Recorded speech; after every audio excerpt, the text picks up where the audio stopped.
방금 읽은 본문 17절에 보면은 이 거짓 교사를 주의하라, 이런 사도 바울의 그 당부의 메시지가 나옵니다. 형제들아, 내가 너희를 권하노니 너희가 배운 교훈을 거슬러 분쟁을 일으키거나 거치게 하는 자들을 살피고 그들에게서 떠나라. 여기 보니까 그 사도 바울이 강조하는 거짓 교사의 특징이 두 가지인데요. 하나는 너희가 배운 교훈을 거슬러, 전혀 그 성경과 아닌 엉뚱한 메시지를 가지고 와가지고 자기들의 원하는 바를 이루고자 하는 게 이단 아닙니까? 그런가 하면 더 중요한 게 그 두 번째 특징인데요, 분쟁을 일으키거나 거치게 하는 자들, 이 거짓 교사의 특징이라는 겁니다. 기독교 역사 2000년 동안 끊임없이 이단들이 출현해서 이 기존교회를 흔들고 이간시키고 거짓의 메시지를 심어주고, 그것이 뭐 기독교 역사는 이 이단과의 그 도전과 응전의 역사라고 해도 과언이 아닐 만큼 끊임없는 그런 교회를 흔드는 이단의 출현과 거짓 교사들의 출현이 있었는데, 그 거짓 교사들의 특징은 딱 이 두 가지인 것 같아요. 성경 아닌 이상한 걸 갖고 와가지고 뭐 인간이 자꾸 하나님이라 그러고 인간이 오신 메시아라 그러고 이런 것들로 호도하는 특징을 갖고 있고요. 그런가 하면은 이 거짓 교사들의 강력한 특징은 자꾸 분쟁을 일으켜요.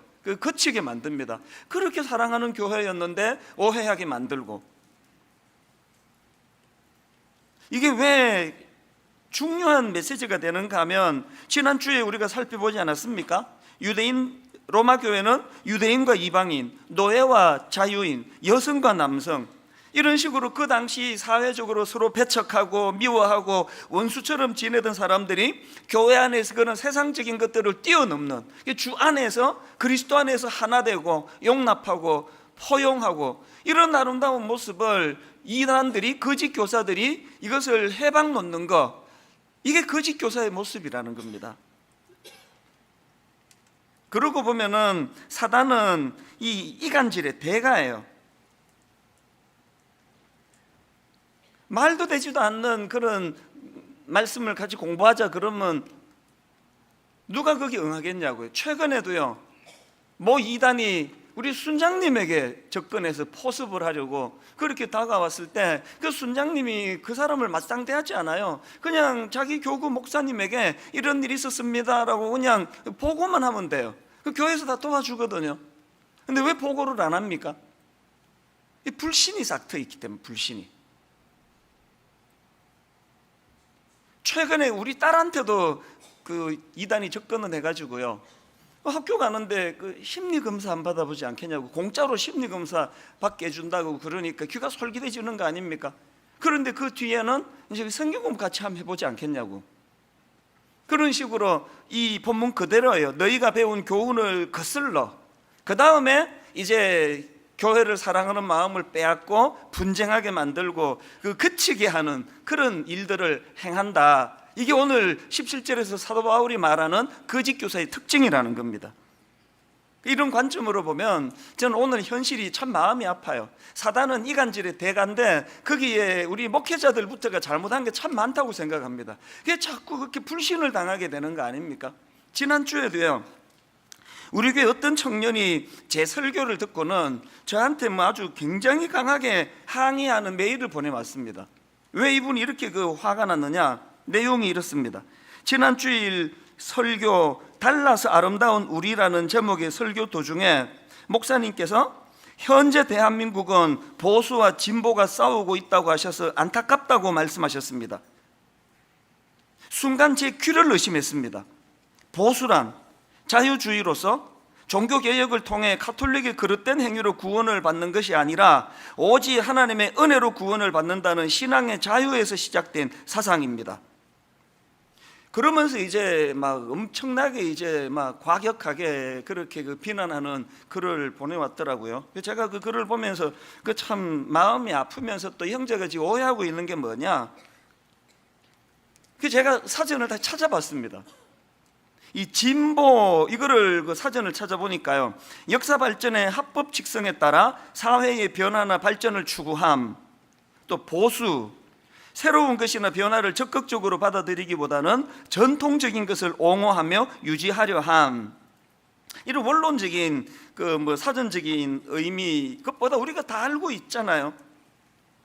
보수라는 거는 참 지켜야 되는 그 소중한 가치를 지켜내는 그게 보수고요. 진보는 잘못된 것들을 계속 이제 역사적으로 발전적으로 그렇게 개선해 나가고자 하는 그게 진보 아닙니까? 그리고 이 형제가 오해하고 있는 게 뭐냐 하면은요, 종교개혁가들을 보수라고 그렇게 알고 있는데요, 그거 아닙니다. 종교개혁가들은 그 당시에 잘못된 현실을 바로잡아서 그 사회의 변화나 발전을 추구했다는 차원에서 종교개혁가들은 진보예요. 그러니까 제가 주장하는 게 뭐냐, 이 예수 믿는 우리는 때로는 보수가 돼야 되고 때로는 진보가 돼야 돼요. 어떨 때 보수가 돼야 됩니까? 진리의 말씀을 지키고 절대로 변질시키면 안 되는 것은 목숨 걸고 지켜야 하는 차원의 모두가 다 보수가 돼야 돼요. 그런가 하면은 종교개혁가들처럼 잘못된 것들은 바꾸어 나가고 개혁하고 이런 면에서는 또 모두가 다 진보가 돼야 돼요. 근데 너무나 지금 이 용어 이런 거에 고착화가 돼가지고 서로가 사실은 다 같은 내용을 가지고 다른 각도로 시야가 다른 것 뿐인데 막 미치도록 그것 가지고 서로 미워하고 원수 맺고 금 꺾고 교회 떠나고 이렇게 하는 것 자체가 뭘 진짜로 지켜야 되는지를 잘 모르는 거 아닙니까? 제가 그 형제의 글을 보면서 젊은 청년이 그렇게 교회에 대한 불신과 또 설교하는 담임 목사에 대하여 마음에 상처가 있고 그래가지고요, 너무 마음이 아파서 제가 만나자고 그랬어요. 다른 거 다 뒤로 하고 스케줄 정리해가지고 빨리 만나자 그랬어요. 이 형제 만나가지고 그래서 이제 방금 여러분께 설명한 그 내용을 그대로 설명을 했습니다. 금방 알아듣더라고요. 그러고는 금방 과격하게 말한 거 죄송하다고 사과하고 기분 좋게 헤어졌거든요. 내가 그 형제 고맙다 그랬습니다.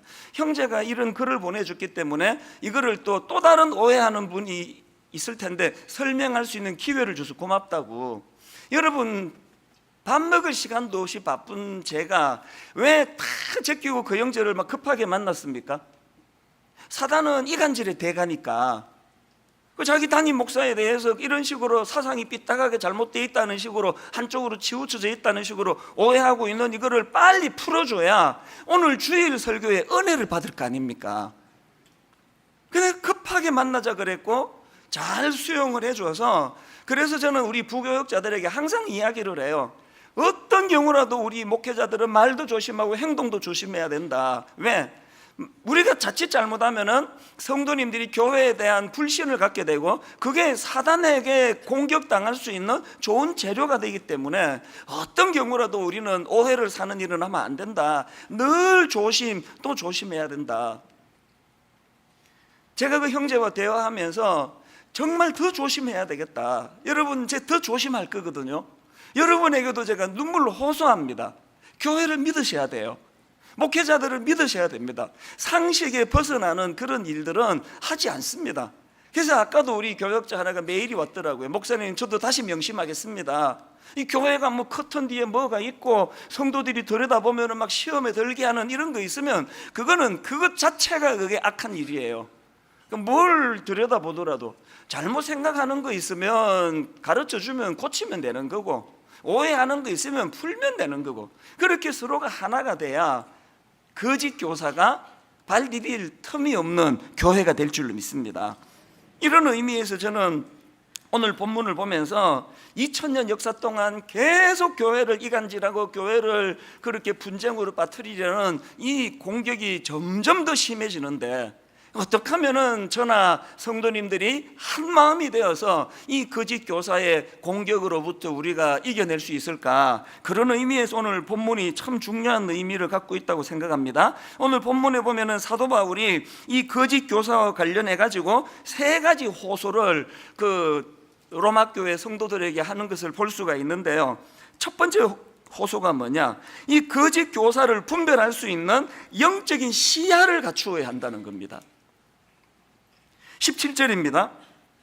형제들아, 내가 너희를 구원하노니 너희가 배운 교훈을 거슬러 분쟁을 일으키거나 거치게 하는 자들을 살피고 그들에게서 떠나라. 여기 나오는 살피고라는 이 헬라어는 스코페오라는 단어인데요, 이게 관찰하다, 눈여겨보다 그런 뜻이에요.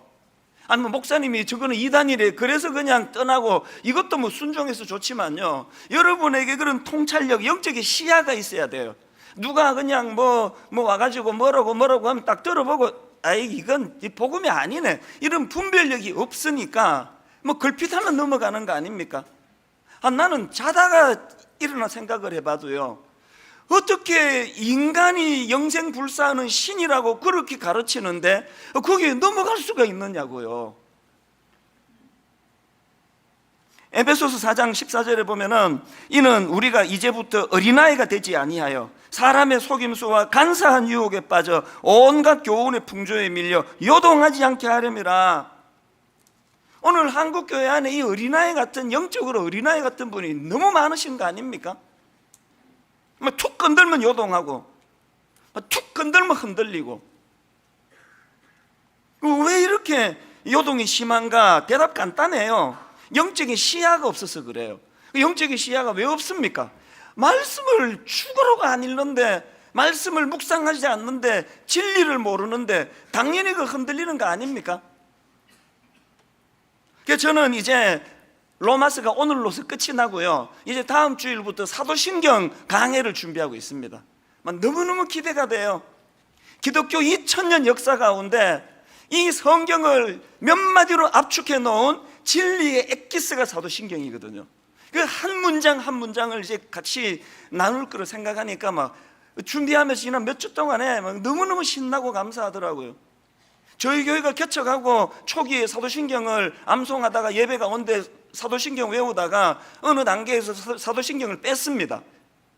성경에 요거는 꼭 넣어야 된다, 요거는 꼭 빼야 된다, 이런 지침이 없고요, 그저 신령과 진정으로 예배를 하라고 그렇게 권면하기 때문에 제가 가슴이 아픈 게 뭐냐, 어릴 때부터 사도신경을 그냥 주문해 오듯이 외워가지고 그냥 대표기도 끝나면 아무 생각 없이 줄줄줄 전능하사 천지를 만드신 하나님 아버지를 내가 믿사오며, 이게 내가 마음이 아팠어요. 이 마음이 담기지 않은 신앙 고백은 주님께서 참 얼마나 슬퍼하실까. 그래서 뺐거든요. 이제 다시 넣기로 할 때 얼마나 감사한지 몰라요. 정확하게 사도신경 의미를 우리가 모두가 깨닫고 눈 부릅뜨고 한마디 한마디를 예배 시간에 주님께서 기뻐하시는 사도신경 신앙을 고백하게 한다 할 때에 이제 우리 교회 예배가 더 은혜롭게 예배가 살아날 줄로 믿습니다. 신앙을 고백하려면 그 고백이 내 마음에 담기고 그 고백의 의미가 뭔지를 정확하게 알고 그 아는 자들이 하는 감격의 고백이어야 한다는 겁니다. 이 17절에 나오는 살피고라는 단어가 관찰하다, 눈여겨보다 이런 뜻을 가진 스코페오라고 제가 말씀드렸는데요, 똑같은 단어가 누가복음 11장에도 나옵니다. 누가복음 11장 35절, 그러므로 내 속에 있는 빛이 어둡지 아니한가 보라. 이 보라가 스코페오예요. 그러니까 저게 이단인가 아닌가? 저 목사가 그게 뭐지 잘하나 못하나? 이것도 살펴야 되지만 자기를 살펴요. 자기를, 나 자신을 살펴야 돼요. 갈라디아 6장 1절에도 같은 내용이 나옵니다. 형제들아, 사람이 만일 무슨 범죄한 일이 드러나거든 신령한 너희는 온유한 심령으로 그러한 자를 바로잡고, 그 다음 보세요, 너 자신을 살펴보아 너도 시험을 받을까 두려워하라. 우리 자신을 살펴봐야 돼요. 나는 왜 이런 생각을 하게 됐지? 근거가 뭐지? 인터넷에 뭐 글 하나 읽고 그랬나? 내가 뭐 진보가 뭔지 알고나 내가 진보라 그러나? 내가 뭐 보수가 뭔지 뭐 제대로 알고 내가 보수 그러나? 자기를 돌아봐야 돼요. 아니 또 저 목사님은 또 믿는 사람은 진보도 돼야 되고 보수도 돼야 된다는데 저게 또 무슨 뜻이야? 이게 여러분의 생각을 형성하게 만든 게 인터넷에 나와 있는 글 하나가 돼서는 안 되고요, 여러분의 모든 생각을 형성하게 된 배경이 이 말씀이에요. 말씀. 오늘 예수 믿는 가정의 자녀 교육이 심각한 상황이에요. 교육이 안 됩니다. 왜? 텍스트북이 다 달라요. 아버지는 이걸 기준으로 삼아 자기 그 인생의 모양이 결정이 됐고, 아들, 딸은 또 전혀 다른 인터넷에 나오는 그거에 영향을 받아요. 이게 뭐 유럽도 아니고 뭐 미국도 아니고 국적 불문의 이런 교육을 받아와가지고요, 옛날에 우리는요, 부모가 막 매를 들고 종아리에 줄이 가도록 맞아도요 승복을 했습니다. 왜? 아빠 기준 내 기준이 같았기 때문에 내가 잘못한 걸 승복을 하는데, 요즘 애들한테 야단 못 칩니다. 승복이 안 돼요. 기준이 다르기 때문에. 아빠는 이 기준으로 야단치는데 그 아들은 저 기준으로. 하여튼 우리 아빠는 꼴통 수용이 안 돼. 수용이. 이 슬픔이 어디에서 나오는 거예요? 기준이 없어서. 기준이. 우리가 하나님 앞에서 이 부분을 회개해야 됩니다. 그래서 우리는 이 하나님의 말씀으로, 이 말씀으로 말미암아 내가 좌로나 우로나 치우치지 않는 건강한 영적 시각, 영적 시야를 회복해야 한다는 겁니다. 사도 바울이 그걸 지금 우리에게 권하고 있고요. 그런가 하면은 두 번째로 거짓 교사와 관련한 사도 바울의 호소가 뭐냐? 지혜와 순결함을 겸비하라는 겁니다. 19절, 너희의 순종함이 모든 사람에게 들리는지라 그러므로 내가 너희로 말미암아 기뻐하노니 너희가 선한 데 지혜롭고 악한 데 미련하기를 원하노라. 이게 확 이렇게 와닿습니까? 선한 데 지혜롭고, 이건 좀 이해가 되는데요, 그 악한 데 미련하라는 건 무슨 뜻이에요? 이게 악한 데 미련하라? 이게 번역이 이게 썩 이렇게 매끄럽지 않아서 그런 거예요. 여기 나오는 악한 데 미련하기를 원하노라 할 때 이 미련한이라는 단어는 아케라요스라는 단어인데요, 이 단어는 흠이 없는, 또 순수한, 또 섞이지 않은 이런 뜻을 가지고 있습니다. 그러니까 여기 나와 있는 악한 데 미련하기를 이렇게 번역하기보다는 악한 데 순결하기를 원하노라, 이게 조금 더 원어에 가깝게 번역한 거라 생각합니다. 선한 데 지혜롭고 악한 데는 순결한 사람. 존 스토트 목사님도 이 부분을 이렇게 해석을 했더라고요. 선한 데 지혜롭고, 이거를요, 그것을 인식하고 사랑하고 따르는 것, 이게 그 선한 데 지혜로운 의미고요. 또 그런가 하면은 악한 데 미련하고, 이거는 악에 대해서는 천진난만하고 순진해가지고 막 그걸 경험하는 것으로부터 완전히 뒷걸음질 쳐서 피하기를 원하는 태도, 이게 악한 데 미련한 태도래요. 그래서 필립스 영역 성경에 보면은 나는 너희가 선에는 전문가가 되고, 막 얼마나 선을 추구했는지 선에는 전문가예요. 막 금방 분별이 돼요. 그런가 하면은 악에는 심지어 초보자조차도 되지 않는 것을 보고 싶다. 이해가 되시죠? 막 악을 얼마나 피했던지 뭔지도 몰라요. 누가 마약을 했다 그러면, 마약이 뭐야? 밥 먹고 뭐 먹는 거야? 밥 먹기 전에 먹는 거야? 마약이 뭔지를 몰라요. 어디 아플 때 먹는 거야? 막 이러면서 마약이 뭔지를 모르는 게 악할 때 미련한 거예요. 누구 집에 남자가 바람을 폈대 그러면 그 바람 피는 게 뭐야? 선풍기 샀다는 소리야? 그게 뭐 너무 그걸 피했기 때문에 그 뭔지도 몰라. 이게 악한 데 미련한 거예요. 선한 데는 너무나 많이 추구해서 전문가가 됐어요. 선한 일을 추구하는 일에는 너무나 지혜가 번덕번덕해요. 악한 거는 막 너무 피했기 때문에, 여기에요, 뭐 한 50, 60 대신 막 권사님 이런 분들을 보면요, 그 여고 시절 이런 영화에 나오는 소녀들 같아요. 얼마나 세상과 담쌓고 살았는지. 진짜 막 60, 70 이렇게 되시는 권사님들 중에 완전히 그 소녀와 같은 분들이 한두 분이 아니에요. 그분이 바로 악한 데 미련한 분이에요. 예수님도 비슷한 말씀을 하지 않으셨습니까? 마태복음 10장 16절, 보라 내가 너희를 보냄이 양을 이 가운데로 보낸 것 같도다. 그러므로 너희는 뱀같이 지혜롭고 비둘기같이 순결하라.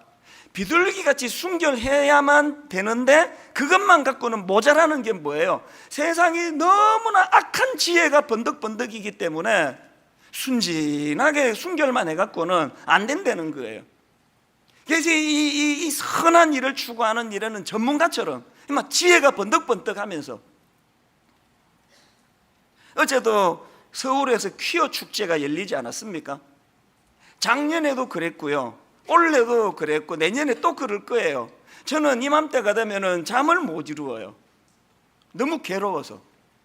이거 어떻게 해야 될지를 모르겠으니까요. 너무 두려운 거예요.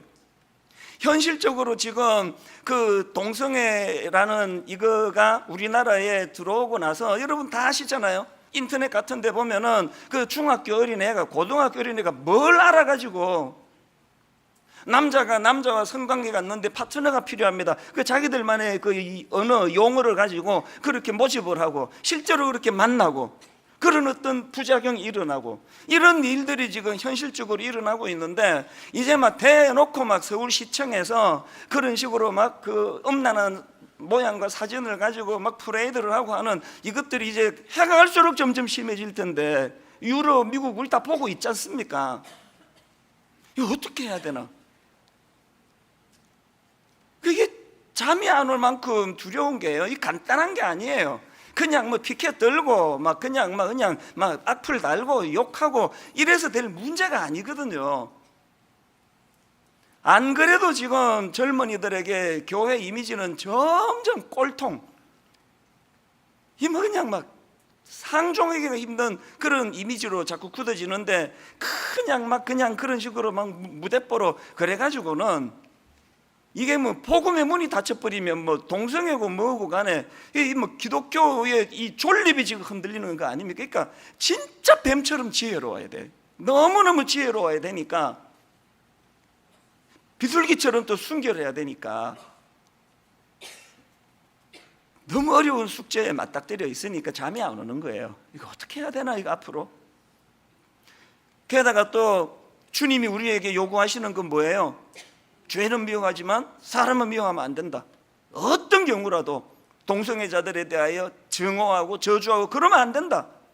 아마 한쪽을 그냥 막 그 사람도 증오하고 저주하고 그 사람도 같이 할 수 있다면 너무 쉬운 일 아닙니까? 그런데 이 사안을 분리하기가 너무너무 어려운 거예요. 그 교회가 이 동성애자들에 대하여 진짜 복음으로 어떤 대안을 마련해주고 그들을 품어주고 그러면서도 또 동성애는 또 이거는 옳지 않다는 것을 잘 구분짓기가 이게 보통 이게 어려운 지혜가 아니지 않습니까? 그러니까 잠이 안 오는 거예요.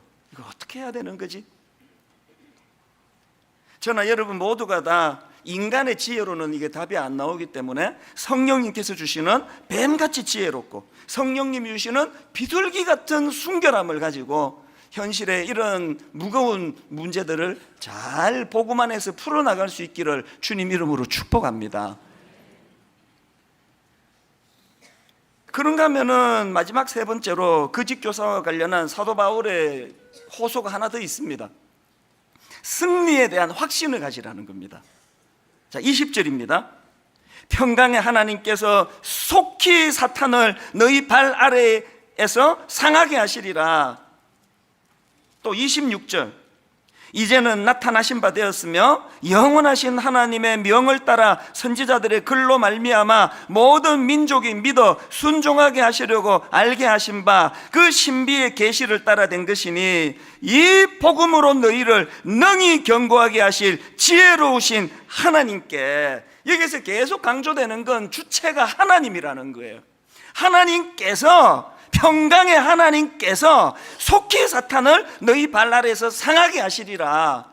그리고 또 하나님께서 이 복음으로 너희를 능히 견고하게 하실 지혜로우신 하나님께서 일하실 거라는 거예요. 일하고 계시다는 겁니다. 더군다나 이 20절에 나오는 상하게 하시리라, 이게 헬라어로 순트리보라는 단어인데요, 우리말은 너무 순화해서 표현한 거예요. 이보다 훨씬 과격한 뜻이에요. 여기 나오는 상하게 하시리라 하는 이 표현을 그대로 직역하면 깨부수다, 박살을 내다, 그런 의미예요. 세 번역이 좀 더 원어에 가깝게 번역했다 생각합니다. 평화의 하나님께서 곧 사탄을 쳐 부수셔서 여러분의 발밑에 짓밟히게 하실 것입니다. 굉장히 강한 표현을 쓰고 계세요. 우리에게 어떤 확신을 갖기를 원하시는 겁니까? 오늘 여러분 한국 교회는 지금 집단 우울증이에요. 집단 패배의식이에요. 모든 교회가 대부분이 다 그래요. 이제 전도 안 된다, 부흥 안 된다, 한국 교회는 이제 유럽 교회 따라가고 있다, 복음의 능력이 안 나타난다.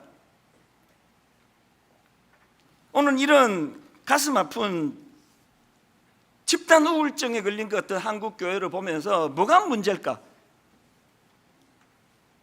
여러분, 복음의 엔진을 식은 게 아니에요. 이 복음의 엔진은 지금도 무섭게 돌아가고 있습니다. 복음의 엔진이 무섭게 돌아가기 때문에 왜 이 차가 왜 안 나가느냐고 분석하려면 대답 간단합니다.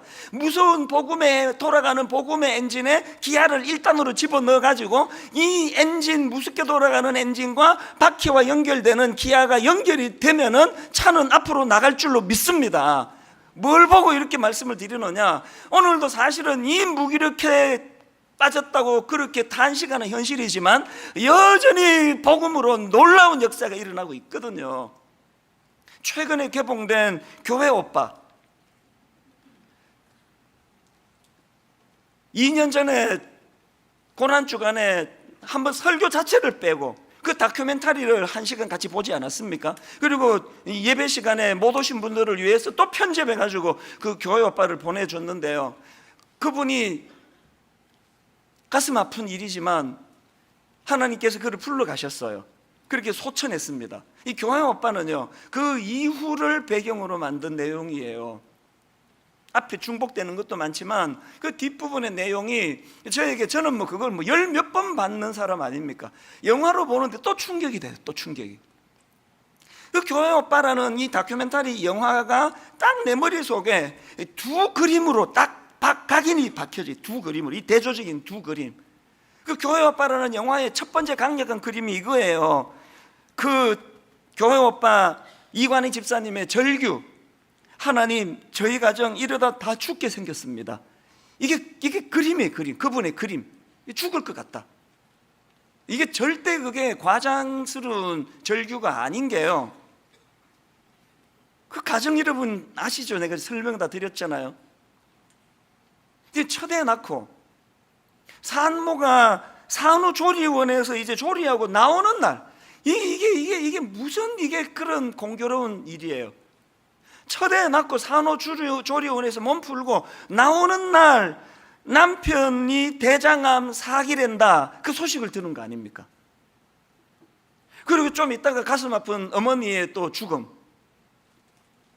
그리고 또 공교로운 게 뭐예요? 남편의 항암 치료가 종료되고 일주일도 안 돼가지고 발견한 아내 혈액암 사기. 이 숨이 쉬어집니까? 그러니까 이관희 집사님이 하나님 저희 가정 이러다 다 죽게 생겼습니다, 이거는 있는 그대로의 현실이에요. 이 그림이 너무 슬프게 만들어서 많이 울었거든요. 그러나 여러분, 예수 안 믿는 이 한 그림밖에 볼 수 없는 인생과 다른 결정적인 두 번째 그림이 뭐냐? 그런 절망적인 상황에도 불구하고 전혀 요동하지 않고 주님을 신뢰하는 두 부부의 모습, 이게 또 다른 그림이에요. 어떤 분이 그 영화에서 은혜 받고 그 부부의 대사를 쭉 타이프를 쳐가지고 그 인터넷에 올린 걸 제가 봤는데 전 하나도 빠짐없이 다 아는 내용인데 그래도 은혜가 되더라고요. 그 남편이, 이관희 집사님이 아내 오은주 집사님한테 이런 이야기를 합니다. 요즘 내 기도 제목이 내 안에 나는 죽고 오직 예수님만 사는 삶인데, 어떤 면에서는 이게 굉장히 어려운 말이지만, 그러나 생과 사의 갈림길에 서 있는 나나 당신은 이런 상황이기 때문에 우리는 그것을 할 수 있는 상황인 거야. 누가 여러분 자기 죽음을 코앞에 놓고 이걸 가지고 이렇게 이야기할 수가 있겠냐고요. 책상에 앉아가지고 에어컨 바람 쐬면서 암 걸리지 않은 제가 이렇게는 말할 수 있습니다, 이론적으로. 그러나 지금 죽음이 지금 그림자처럼 어른거리는 상황에서 내가 이런 상황이기 때문에 나는 죽고 예수가 산다는 일이 구현될 수가 쉬운 일이라고, 그런 고백을 하는, 이게 그 안에는 한술 더 떠요. 남편이 지금 그렇게 절망적으로 투병하고 있는 또 죽음의 그림자가 오가는데 이 아내가 하는 말이 끝까지 믿음을 지켜내는 게 오빠의 가장 큰 사명이야. 여러분, 그 남편이 지금 이 땅에서의 삶이 다 끝나가는 시점에서 그럼에도 불구하고 흔들리지 말고 끝까지 믿음을 지키는 게 당신의 가장 큰 사명이야, 이렇게 말할 수 있는 거는, 제가 이 아내 오은주 집사님의 이런 담대함이, 그 죽음 앞에 흔들리지 않는 담대함이 이게 어디서 나온 건가? 남편의 죽음을 앞에 놓고 이분이 한마디 한 거기서 난 답 다 찾았습니다. 이렇게 이야기를 했어요. 그 아내가 죽어가는 남편을 놓고 이런 말을 하더라고요. 이게 영원한 이별이 아니라는 걸 우리는 알잖아. 이런 확신을 갖고 있다 보니까 그 남편 이관희 집사님의 이 말, 하루라도 더 살기 원하는 이유를 묻는다면 이 하루라는 시간을 통해 더 온전하고 성숙해질 수 있는 기회를 갖고 싶어서, 그게 삶의 이유야.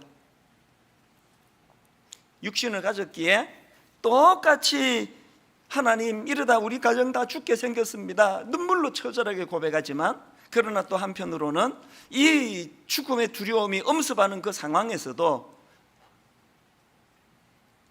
이게 확신을 가진, 어떤 확신? 하나님은 오늘도 일하고 계신다, 승리에 대한 확신을 가진 사람이 누릴 수 있는 특권이라고 저는 생각합니다. 오늘 저는 말씀의 결론을 맺으면서요, 이게 그냥 대단한 어떤 사도 바울, 어떤 이관희 집사님 이런 분들만 얘기가 아닌 게요, 그러기 위해서 하나님이 놀라운 증거 하나를 제게 보내주셨는데요, 제가 기억하기로 이게 감사 목회를 선포하기 바로 그 전후로 받은 건데요, 우리 교구 여전도사님이 신방을 갔다가 노트 하나를 저한테 갖고 왔어요. 이게 뭡니까 보니까요, 이게 지금 다이어리인데요, 작년 한 해 동안, 이게 지금 화면을 좀 클로즈업 할 수 있을지 모르겠는데요, 이 전부 다 감사예요. 이 빼곡히 1년 내내 이게 지금 감사로 지금 다 지금 이게 빼곡히 들어서 있는데요,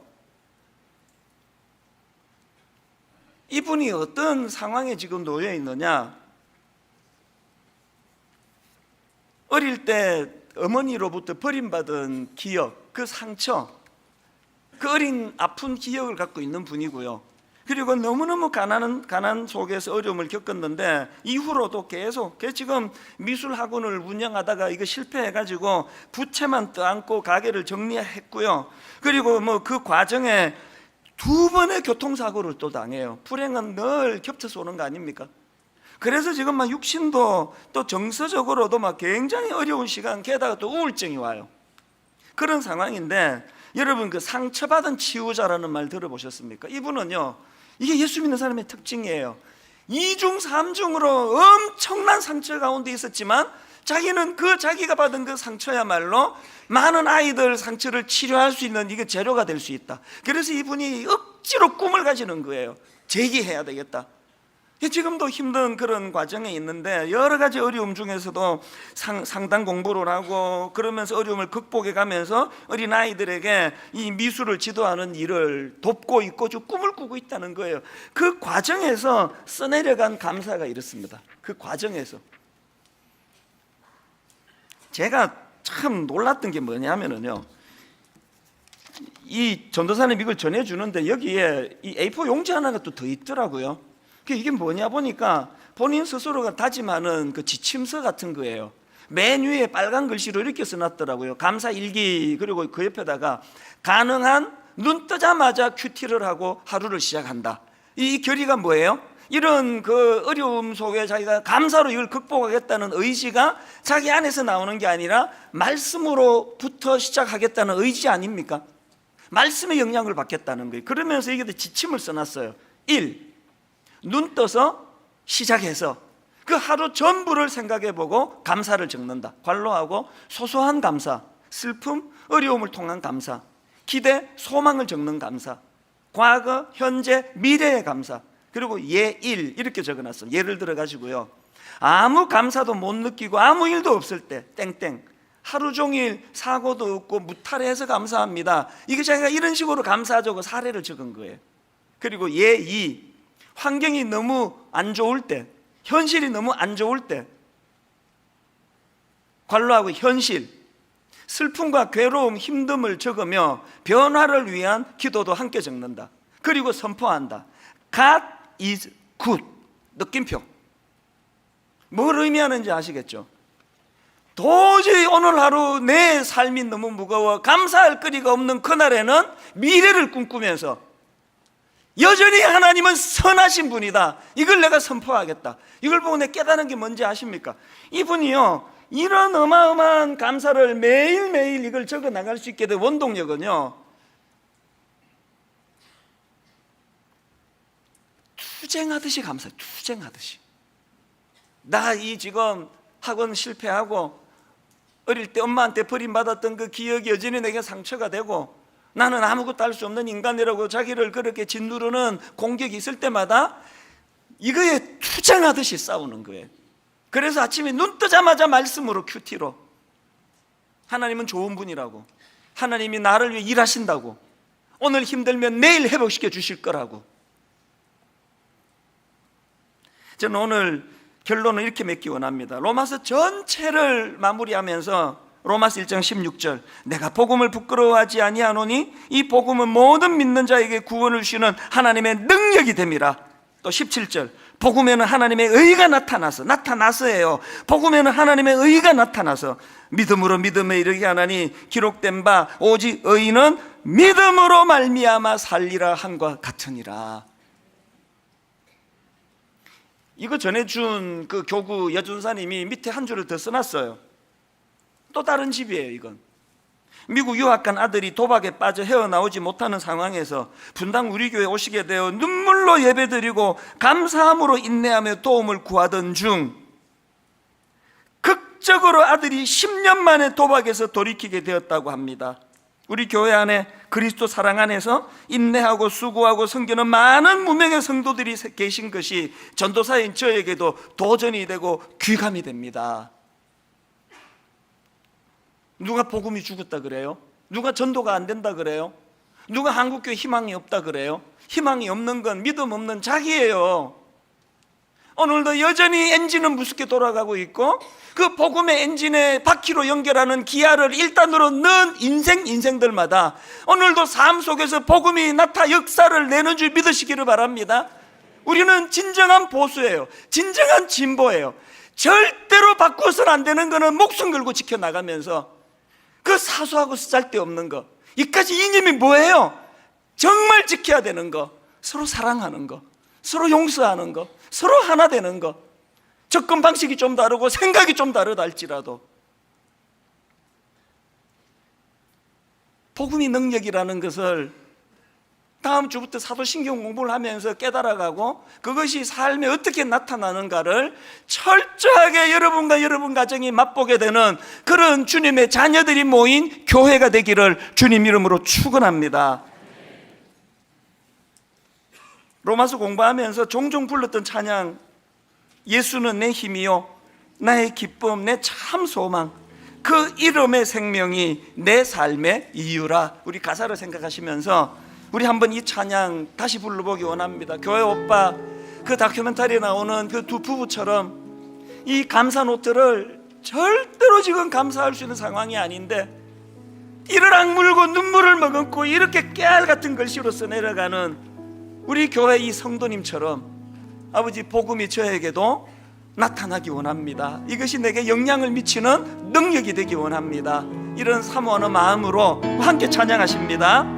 예수는 내 힘이요, 예수는 내 힘이 나의 기쁨 내 참 소망, 내 참 소망, 그 이름의 생명이 내 삶의 이유라. 우리 다시 한번 고백합니다.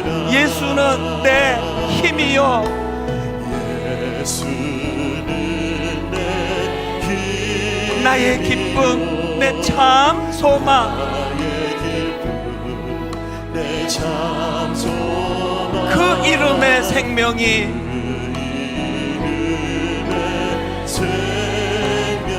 내 삶의 이유라.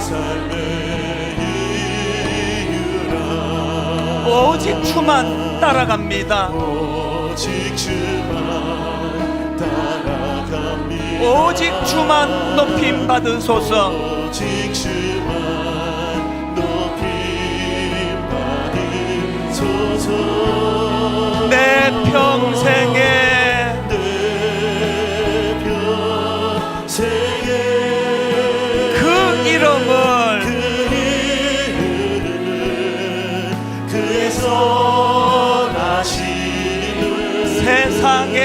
노래합니다.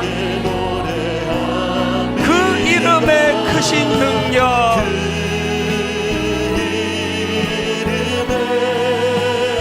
크신 능력, 영원한 생명이 내 삶의 이유라.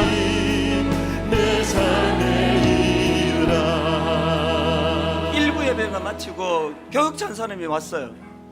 목사님, 로마서가 마쳐지는 이날 백문일답을 같이 선포하면 좋겠습니다. 백문일답 기억하십니까? 누가 뭐라 물어도 결론은 예수 그리스도예요. 누가 뭐라고 질문해, 100가지 질문을 해도 대답은 예수 그리스도예요. 그래서 제가 이 찬양 한번 1절 같이 부르고 2절 부르기 전에 그렇게 백문일답 선포하기 원하는데, 이런 식이에요. 내가 살고 죽는 이유가 되시는 분은 누구십니까? 예수 그리스도. 참된 지혜와 순결함을 주시는 분은 누구십니까? 예수 그리스도. 혼란한 세상에서 완벽한 가이드가 되어 주시는 분은 누구십니까? 예수 그리스도. 영적 싸움에서 놀라운 승리를 주시는 분은 누구십니까? 예수 그리스도. 여러분, 시시하게 선포하시면 안 됩니다.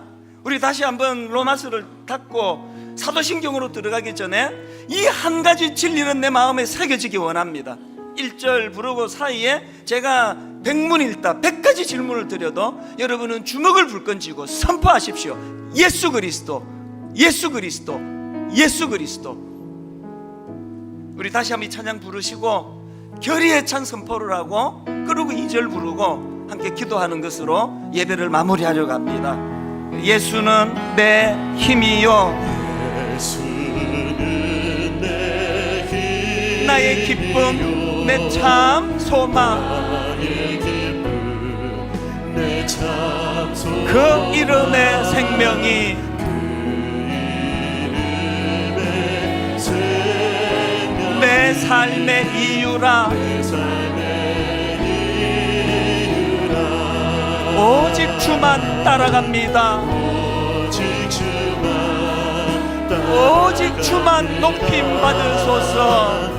오직 주만 높이 받으소서. 여러분, 힘있게 이렇게 선포하기 원합니다. 내 평생에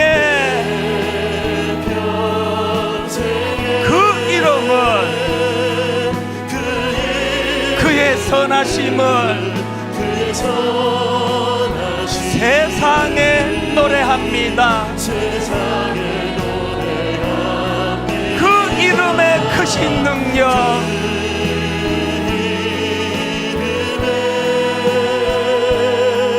크신 영원한 생명이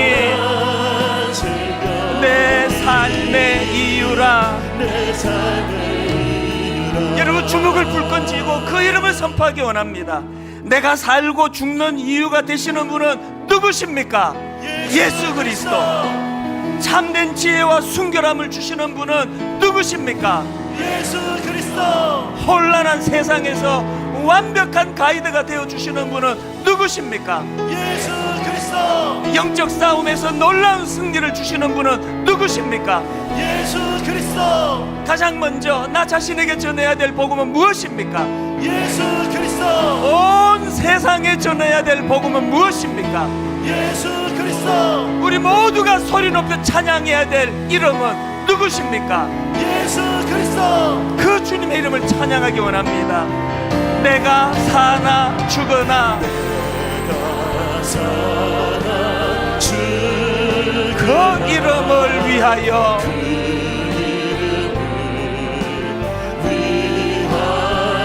내 모든 것 다 드리니 모든 것 다 드리니 나를 받으소서.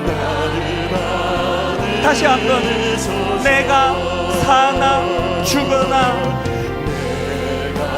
사나 죽으나 그 이름을 위하여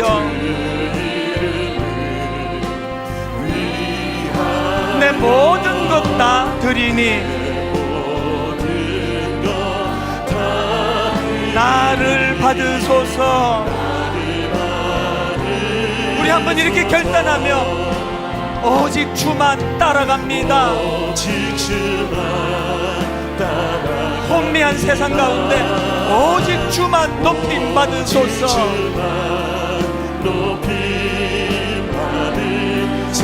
다시 한번 결단하며 나갑니다. 내 평생에 그 이름을, 그의 선하심을 세상에 노래합니다. 그 이름의 크신 능력,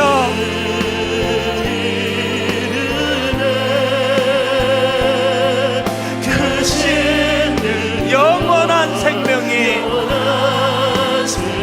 내 삶의 이유라. 우리 다 자리에서 일어나셔서 오직 주만 따라갑니다. 오직 주만 높임 받으소서. 시시하게 살지 않겠습니다. 결단하고 결의합니다. 내 평생에 그 이름을, 그의 선하심을 세상에 노래합니다. 그 이름의 크신 능력,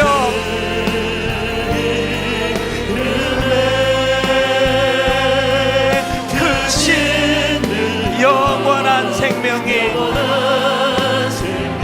내 삶의 이유라. 내 삶의 이유라.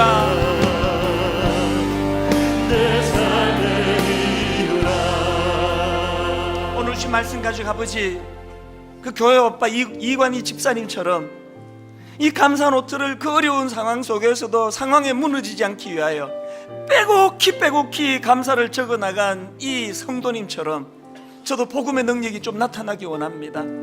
삶이 무겁기 때문에, 삶이 버겁기 때문에 저에게도 무섭게 돌아가는 복음의 엔진이 필요합니다. 그 복음이 오늘도 능력이라는 걸 내가 좀 경험해 보기를 원합니다. 그 은혜를 구하며 우리 한번 통성으로 기도하기 원합니다. 한 목소리로 같이 기도하시겠습니다. 살아계신 하나님 아버지, 하나님의 은혜를 이 시간 사모합니다. 하나님의 은혜를 갈망합니다. 내 평생에 누가 뭐라고 물어도 내가 살아가는 이유가 분명히 있다고 고백할 수 있도록 내 삶의 이유는 예수 그리스도시라고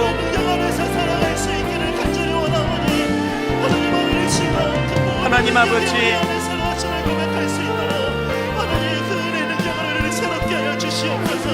약함 중에서도 강함을 고백할 수 있는 복음의 능력, 어려움 중에서도 주님의 선하심을 선포할 수 있는 그 복음의 능력, 하나님 우리 우리에게 그 복음의 능력으로 충만하게 해주시고, 하나님 아버지 우리 가정 안에 그 복음의 능력이 선포되어지고, 이 시대의 교회 가운데 그 복음의 능력이 회복되어지는 은혜를 구합니다. 이 나라의 민족 가운데 그 복음의 능력이 살아 역사할 수 있게 해주시며, 아버지 그 복음의 능력을 경험하는 할수 있는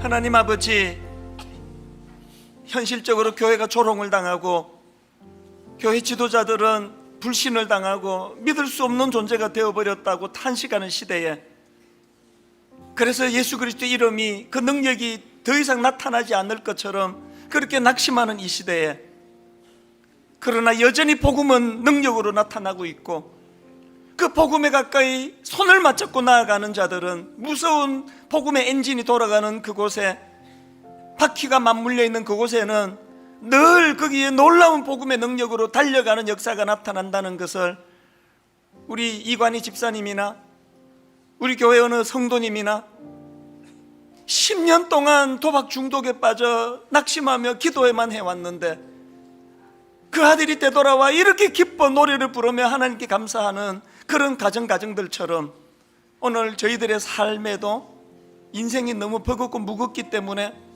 오늘 우리 가정에도 풀어야 될 여러 가지 무거운 과제들이 많기 때문에 저희에게도 복음의 능력이 필요합니다. 오늘도 복음은 믿는 자에게 놀라운 역사로 나타난다는 사실을 예수 그리스도의 그 이름을 믿는 자들에게 증거 삼아 보여주시기를 원합니다. 거짓 교사가 교회를 무너뜨리려고 오해와 불신을 가지고 교회를 공격한다 할 때 우리 모두가 다 복음으로 하나 되어 신뢰하고 의지하며 속이지 아니하고 투명하게 아름다운 교회가 이루어져 가도록 하나님이 간섭하여 주시옵소서.